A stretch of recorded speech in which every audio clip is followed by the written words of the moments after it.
Okay, we're here at Carsphairn Community Woodland, and in this little video we're going to be looking just an introduction to some of the fungi. Now we're here at the end of November, almost December, so the peak of the fungi has passed, but there's still plenty to see. You can see fungi all the year round, so we're going to have a look and just see what is around here. And just down here we've got the first one to have a look at. This is what most people would think if you talk about a fungus or a mushroom or a toadstool, if you like.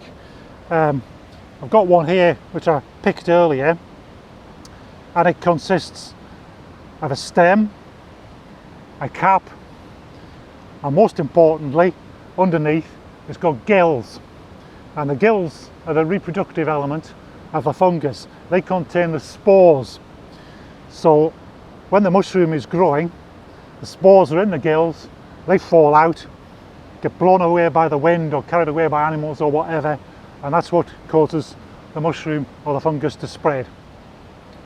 This particular one is called a funnel cap for fairly obvious reasons, and the shape of it is like a funnel. But there's something like 12,000 species of fungi in Britain, and about 2,000 to 3,000 of them produce fruit bodies like this. The rest of them are here all the time, but are sometimes they're quite tricky to find. What we're looking at, of course, is just the fruit body. The actual organism, the fungus organism, is underneath the soil.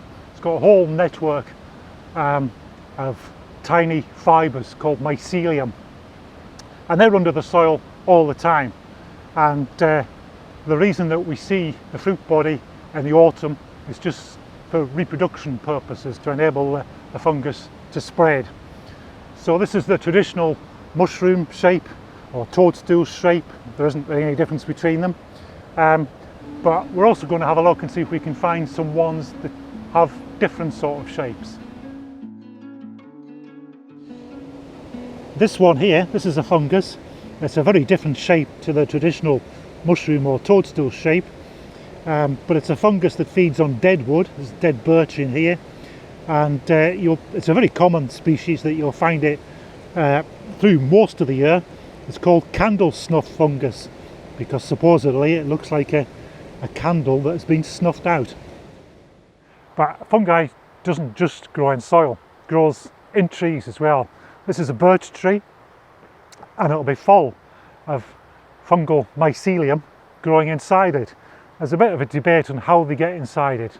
Some people think that the branch gets cut off and the fungi spores get in through the wound, but latest research actually suggests that the fungus is inside this tree from almost the beginning of the tree, from when the tree is just a very small seedling, and it's inside the tree for 50, 100, 200 years until the tree gets to such a stage where it can come out with the fruit body.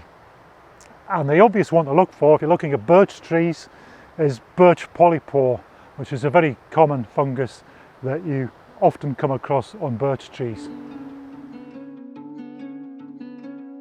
Well, we've looked at some fungi which take the traditional mushroom shape, and we looked at some fungi which have a bracket shape.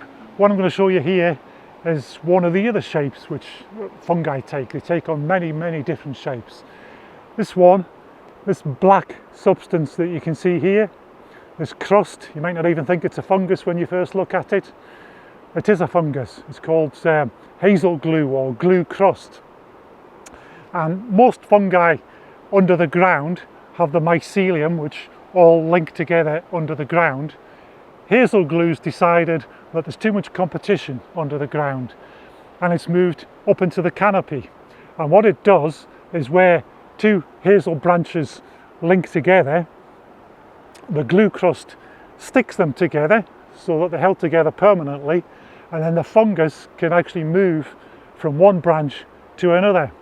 So here we've got two hazel branches, the glue crust is between it, and it's stuck them right together. And sometimes what happens is the branches die off, the branches break off, and you end up just like here with a branch that is suspended in mid-air and it's just stuck to the hazel branch.